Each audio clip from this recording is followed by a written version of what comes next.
team as they speak. As many of you know, our law firm has been at the forefront of some of the most important litigation in the United States. We like the tough cases. We thrive in the complicated cases. We've handled over the last 25 years some very big and very important cases. I believe that this one may surpass them all. There are many facets to this. The conduct we will describe today occurred over more than 20 years. There are many people and many entities involved. And we're going to follow this evidence wherever it takes us. We will find the silent accomplices. We will expose the enablers who enabled this conduct behind closed doors. We will pursue this matter no matter who the evidence implicates. These brave victims who have stepped forward deserve nothing less. The biggest secret in the entertainment industry that really wasn't a secret at all has finally been revealed to the world. The wall of silence has now been broken, and victims are coming forward. Our team has had at this point more than 3,285 individuals contact us with people claiming to have been victimized by Sean Combs. After vetting, we now represent 120 individuals who intend to bring civil claims in civil court against Sean Diddy Combs, as well as claims against many other individuals and entities that we will name as defendants as we file these individual cases. Do not buy new windows if you live in Alabama. Americans living in zip codes starting with 35 and 36 are being paid to switch to energy-efficient windows through the Alabama Home Window Replacement Program, and this is real.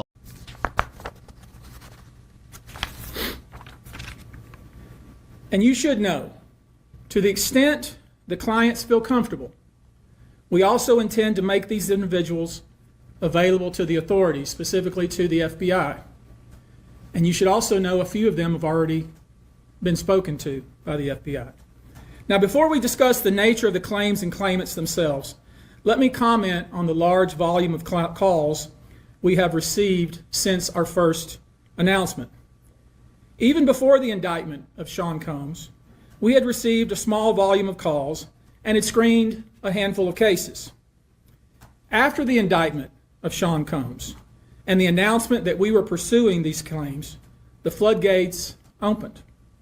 People who wouldn't otherwise, for a variety of reasons, are now stepping forward to make their voices heard and to pursue justice. But no, most of these people are scared. They fear backlash in their communities. They fear backlash in their own families. They are afraid of retaliation from the perpetrators and their associates. They are rightly afraid for their own personal safety. I expect that through this process, many powerful people will be exposed. Many dirty secrets will be revealed. We know what we are potentially up against. And as is always the case in situations like this, when a celebrity is involved, people can be downright mean and nasty. You would be shocked at the length fans will go, no matter the evidence to the contrary, to defend celebrities they love. I mean, there's a reason for this word fans. They're fanatics. I've personally already been threatened multiple times on social media. And when I agreed to pursue this, I expected as much. This isn't my first rodeo. But victims who step forward to have their voices heard should not be subjected to that kind of conduct. They should not be targeted. I want to say this, and I want to be clear about it. Although we are vetting each call as stringently as we can, I always start with a mindset that I believe victims. I believe victims because I understand the tremendous courage it takes to step forward. So if you're watching this, please hear me.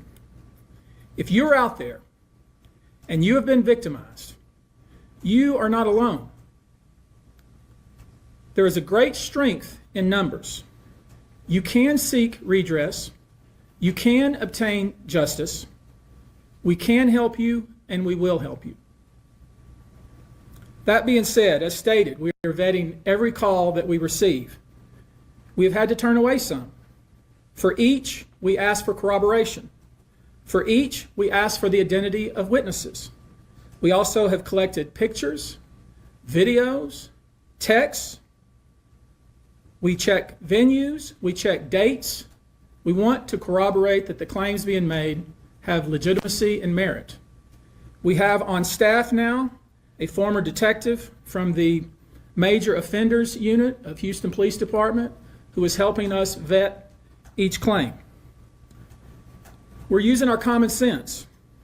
We're being stringent because, as I said, these are not easy cases. They're very tough. The process is hard, and in some cases, the process is very lengthy. These cases are hard to prove. Many times it's the victim's word against the alleged perpetrator. Each of these victims will no doubt be publicly attacked by the alleged perpetrators, and in some cases, the general public. The feckless and cowardly keyboard warriors love to attack. We know what we're up against. We did not enter this fray blindly. I wish it was my last such fray. I wish this type of behavior wasn't so pervasive. But it is what it is, so we will press on. As I said, our law firms have been retained by 120 individuals at this point to pursue cases in civil court against Sean Diddy Combs. You should know, in this group, it is evenly divided between males and females. There are 60 males and 60 females who have joined us to pursue these claims as plaintiffs. In this group, 62% identify as African American, 30% are white, and the remainder are Hispanic or Asian. The victims are from more than 25 states.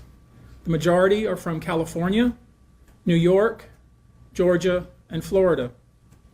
I don't want to focus on the ages of these victims. When we talk about the ages of the victims when the conduct occurred, it's shocking. Our youngest victim at the time of the occurrence was 9 years old. We have an individual who was 14 years old. We have one who was 15. 25 of the 120 individuals who are plaintiffs in these cases were minors at the time of the acts complained of. The time frame of the acts complained of is very wide. The conduct at issue spans from the years 1991 all the way till this year, 2024. If you wonder why there are so many alleged victims, that's your answer. We're talking about more than 25 years of this type of conduct. Now, although most of the victims who have stepped forward were victimized after 2015, this has been going on for a very long time. Now, when you think about the fact that some of this conduct occurred 25 years ago, and you wonder why would it take somebody so long to step forward, I want to remind you that many states in the United States have recognized that it's very difficult for a victim to step forward and to make these types of allegations when something very terrible has happened to them.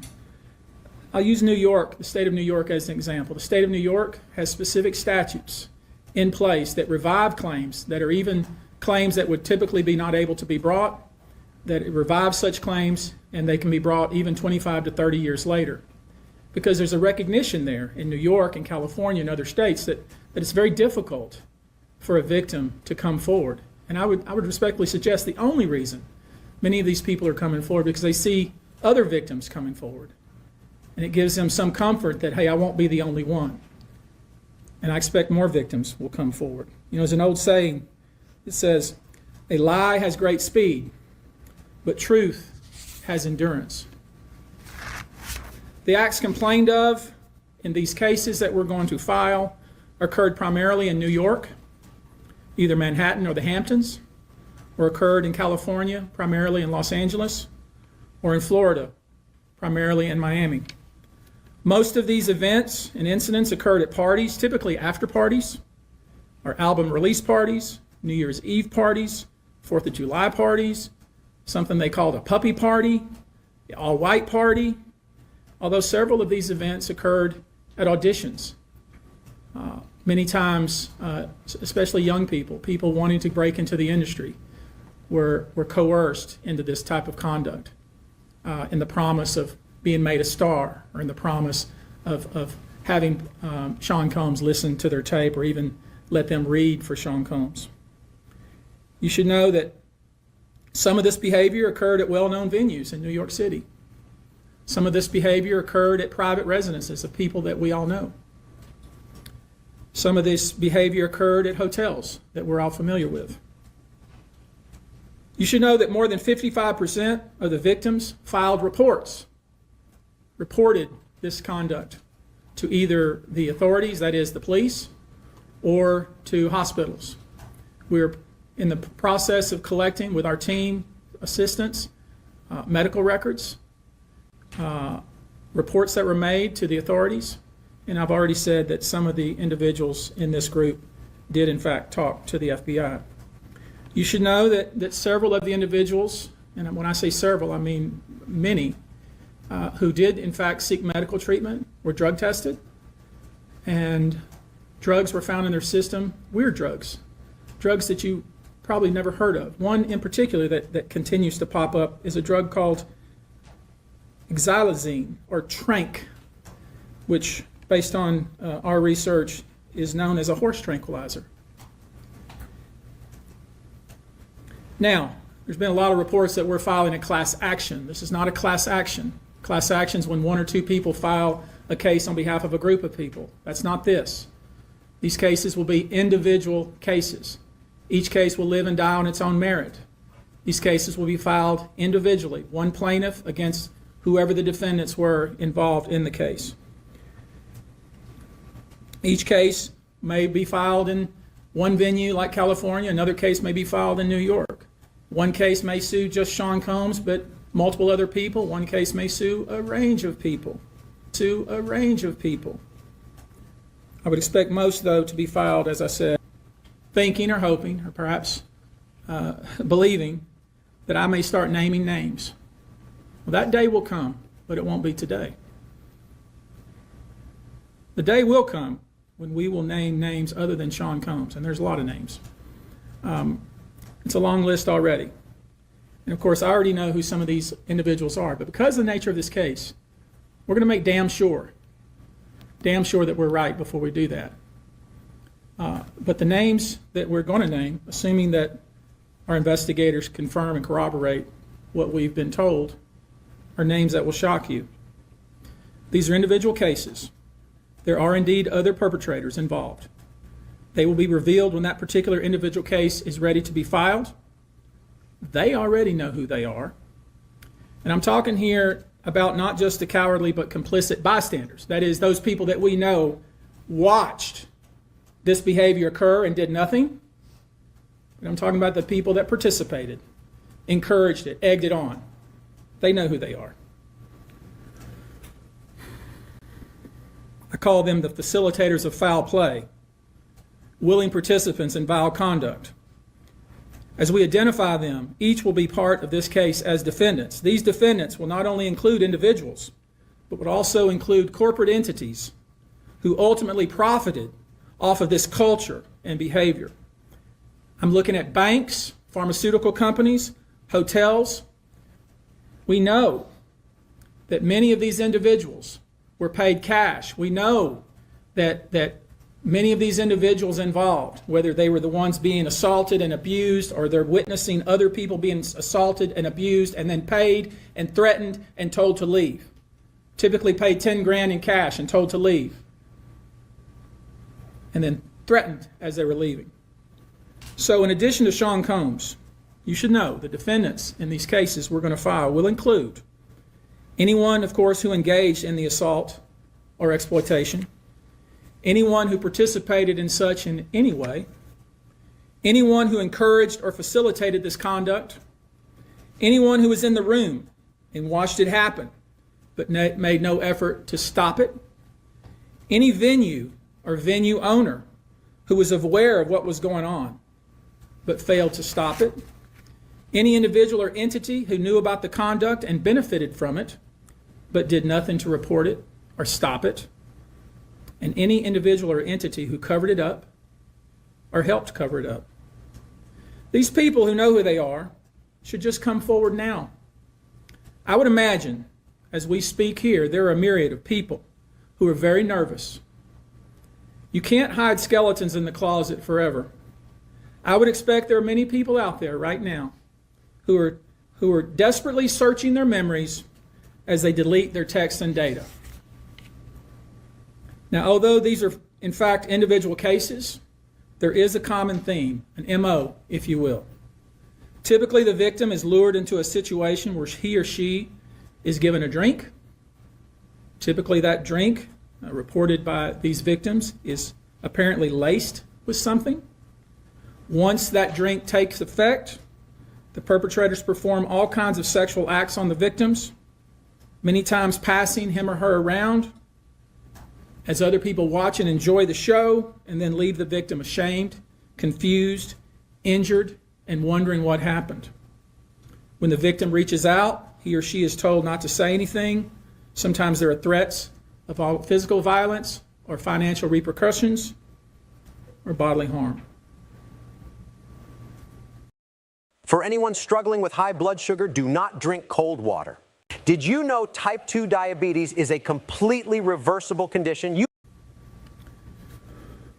The claims we intend to bring will include the following: violent sexual assault or rape, sexual abuse, facilitated sex with a controlled substance, false imprisonment, compelling prostitution, sexual misconduct, dissemination of video recordings, false imprisonment, sexual abuse of minors. Given the large volume of cases, and given our other docket obligations, and given the fact that we want to be sure when we file these cases that they are fully vetted, I expect we'll start filing these cases against Sean Combs and other perpetrators within the next 30 days. Now, it's rare, sexual abuse, sexual exploitation, this type of activity is pervasive in our society, and it's rare we get a chance where we can really focus on this as a country and really focus on this about how pervasive this is and what we as collectively can do about it. So I thought I'd take this opportunity before I go into some of the individual cases and talk about some of the individual claims being made and so you'll get a sense of what this 120 people group looks like individually. I want to bring forward Carrie Paul. She's a national victim advocate who helps victims who have been victimized by this type of conduct. And she has some important words, and I hope you'll pay close attention. I think it's important that you hear from her.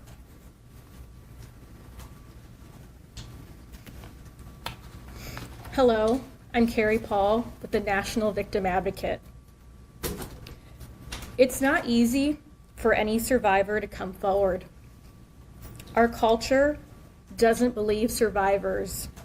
It blames and questions them.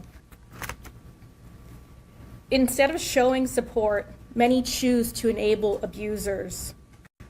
The media runs stories asking why it took so long for survivors to come forward instead of asking what barriers exist.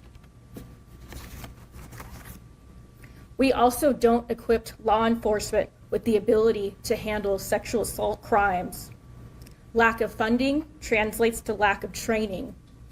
We have officers in the field that don't know what to say to a rape victim, and also an alarming amount of backlogged, untested rape kits. Prosecutors are focused on what they can prove in a case, and if so, how to do that at time of trial. Advocates and staff are stretched thin with growing caseloads in the criminal justice system. Most people don't know how the criminal justice works in general. There isn't enough staff or resources to adequately explain the entire process to every victim and survivor. Our culture works against victims and survivors every day, and abusers know this. Abusers work themselves into positions of power, building a public image that is trusted and financially large enough to make people look away. Abusers are unfortunately very skilled at power and control, the foundation of abuse. They seek victims who are vulnerable, such as children, their employees, and their intimate partners, all who see a different version than the public does, all who rely on the abuser in some way. And for those that do come forward and aren't believed, face questions like, are you sure it happened that way? Were you drinking? What were you wearing? All of this creates an environment that enables abusers to continue abusing them and future victims. To the survivors that have come forward despite not being believed at some point in time, your courage is like nothing we have seen before. We thank you for coming forward for yourself and all survivors. And lastly, I want all survivors that are watching this to know we believe you and we support you. Thank you.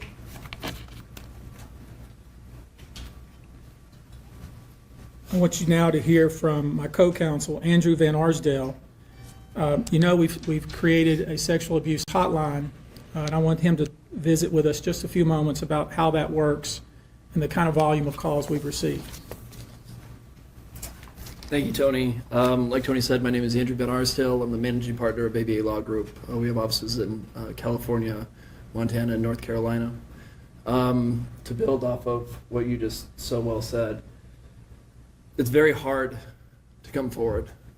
And given what we've experienced the past 10 days is really unprecedented in my career, at least.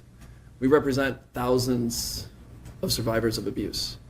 And never, ever in a 10-day period have we seen over 3,000 people come forward, or we've confirmed and decided to investigate and represent 120 people, while we're continuing to work through another 100+ cases to prove them up, to validate what had happened here, and to hold those that are responsible accountable. And so like Tony said, we've set this up. It's 1-800-200-7474. I have a team of people standing by literally. If you know that this happened to someone and you have information about it, please contact us. If this happened to you, come forward. There's attorney-client privilege here. What you tell us is in confidence. Yes, we'll have to go out and build your case, but we will protect you. And the other thing that I want to say is the pattern and practice of this, again, is unprecedented. Over 30+ years of the same sort of events happening, people thrust into the circle reportedly, and horrible things happening to them as a result. And from talking to these people that have come forward these past 10 days, I can tell you unequivocally that because the federal government did what it needed to do and indicted this man, that they put him in jail and a judge kept him in jail, they tell me directly, this validates my feelings. For so long, I thought it was my fault. What is it about me that put myself in that scenario? What was I wearing at the time? What did I do to be subjected to such horrific treatment at these people that I was trying to trust? Well, we know now it was not your fault. You were victimized by a group of powerful people that operated for 30+ years, taking advantage of their wealth and the power that they held within the music industry. So again, thank you to every single person that has come forward and contacted our office over the past 10 days. If you or someone you know suffered the same sort of treatment, please contact us at the number behind me and we will help you. Thank you. Amazon hates this, but there's nothing they can do to stop it. There's a new electric lighter out there, and it's got the firepower of a military-grade flamethrower. It's already been... I think it speaks to how important this issue is in the United States and frankly internationally, that we have reputable people here that want to provide kind of information that I think victims need to hear, witnesses need to hear, the public needs to hear. Let me introduce to you now Olivia Rivers from the Texas Association Against Sexual Assault, and let her visit with you a few moments about these types of cases. Thank you. Good afternoon, everyone. My name is Q Olivia Rivers. I am just served my 6th year as the board chair for the Texas Association Against Sexual Assault. I'm also the CEO for the Bridge Over Troubled Waters, which is a local rape crisis center here in the Houston area. So thank you for being here as we address these heinous crimes. Sexual assault is not just a crime of violence against the body. It's an assault on the very essence of human dignity and safety. It shatters lives, it destroys confidence, and all too often, it leaves survivors feeling like they are voiceless, isolated, and vulnerable. The reality for many survivors is that coming forward to report their assault is one of the most difficult and daunting tasks that they will ever have to do. And for some, it may take days, months, or even years to speak up, if they ever do. The reasons for this have been mentioned, but include the fear of being disbelieved, being blamed or judged, and of course, retaliation. The trauma of the assault itself being compounded by the trauma of the criminal justice process, where survivors must relive their experience in order to seek justice. And these feelings and fears are further exacerbated when the allegations are against prominent figures in the entertainment industry or Hollywood. Cases involving powerful figures often attract significant media attention, which can deter victims from coming forward due to fear of public exposure or scrutiny. The intense focus on these high-profile cases can make survivors feel that their personal lives are being put under a microscope, causing further emotional distress.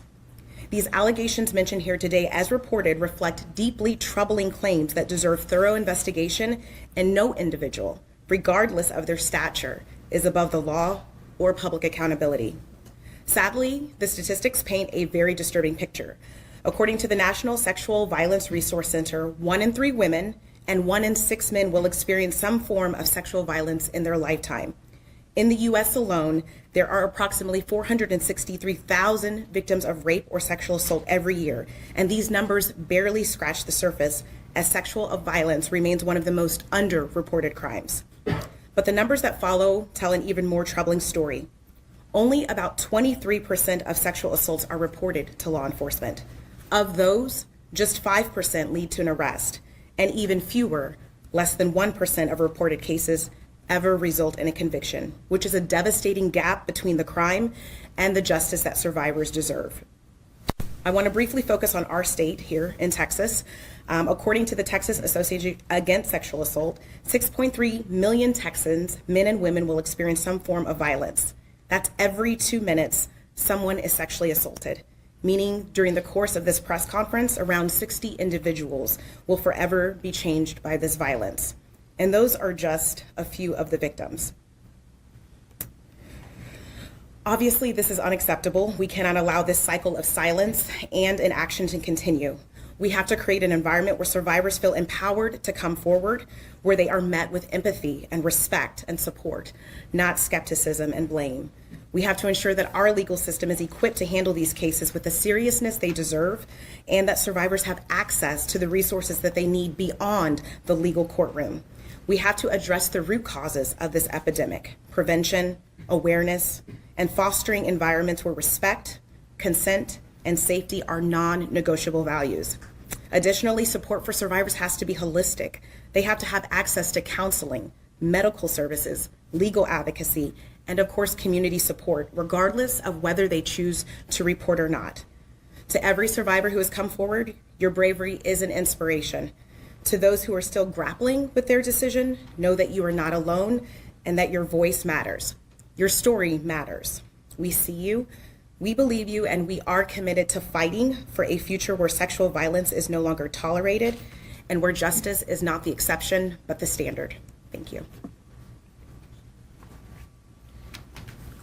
I want to visit with you real quickly before we close here about some specific instances without disclosing the victim's name.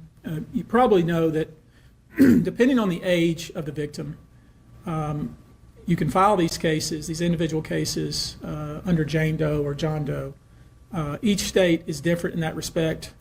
Typically, there is a balancing test, like the public's right to know the name of the victim and plaintiff versus the confidentiality and the safety of the plaintiff. So we'll have to struggle with that with each one of these cases. Our intention, of course, is to, like we always do, file these cases under a pseudonym until the court tells us otherwise. But let me share with you a few, just kind of give you a sense of the kind of cases and the kind of instances that people are calling and reporting that we are trying to corroborate, vet, and these are the ones that we've already corroborated, vetted, and collected evidence on. One individual who was 22 years at the time she was assaulted said that the typical MO at one of these parties that have been widely discussed in the press was that when you were handed a drink, and now we know that the drink is laced with something, if you refused to drink it, you were kicked out of the party. Now let that sink in for a minute. I mean, the admission to this party was that you had to drink the chosen drink that was handed to you, and now we know that in most cases, I would say 90% of the cases, these individuals were drugged with some sort of drug. That was kind of the MO. Another instance, this individual who was 9 years old at the time was taken to a audition in New York City with Bad Boy Records. Other boys were there to audition as well. All of them were trying to land a record deal. All of them were minors. This individual was sexually abused, allegedly by Sean Combs and several other people at the studio in the promise to both his parents and to him himself of getting a record deal. Another instance, another minor, told allegedly by Sean Combs that he would make him a star, but he needed to visit with him in private about it, away from his parents. Once they were in a private area, allegedly Mr. Combs made the victim perform oral sex upon him. Another incident, an individual 15 years old at the time, flown to New York City to attend a party, was drugged, and then taken into a private room, allegedly in the presence of Mr. Combs, where this female individual, minor, was raped, and then other individuals took turns raping her.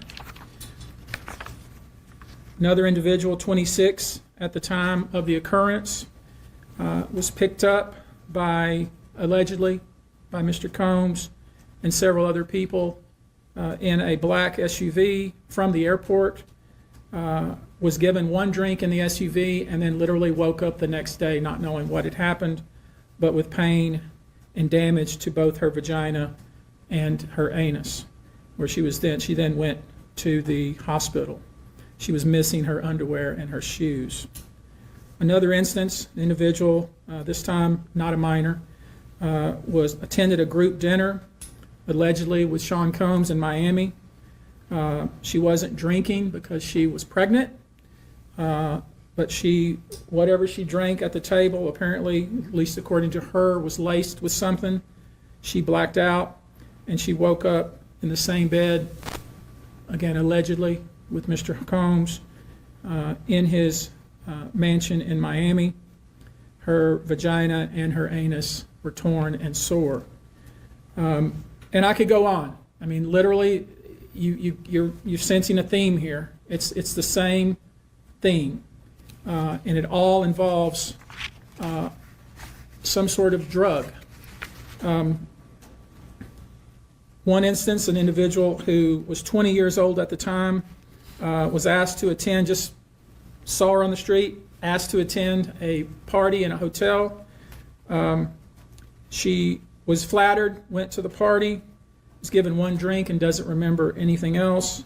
Ultimately, was so messed up, went to the hospital where they found cocaine and this horse tranquilizer in her blood system. I want to give you a quote from a very young man who told us over the phone about his experience and all the things that happened to him, he says allegedly at the hands of Sean Diddy Combs and his friends in the effort to try to sign a record deal. This was kind of what he was told he would have to do. His quote is, "Had he not been in power, I feel like I could have been something great. I quit the industry because of what Sean Combs did to me." And that's really what it comes down to. We are pursuing this, asking you to support this effort, to encourage witnesses and victims to come forward and bring your evidence so we can continue to break down this wall of silence and we can continue to have these stories heard. This is the beginning of what I hope to be a national dialogue. This type of sexual assault, sexual abuse, and sexual exploitation should never happen in the United States or anywhere else. This should have never been allowed to go on for so long. This conduct has created a mass of individuals who are injured, scared, and scarred. If you are one of those individuals, we ask you to reach out. If not to us, to someone you trust.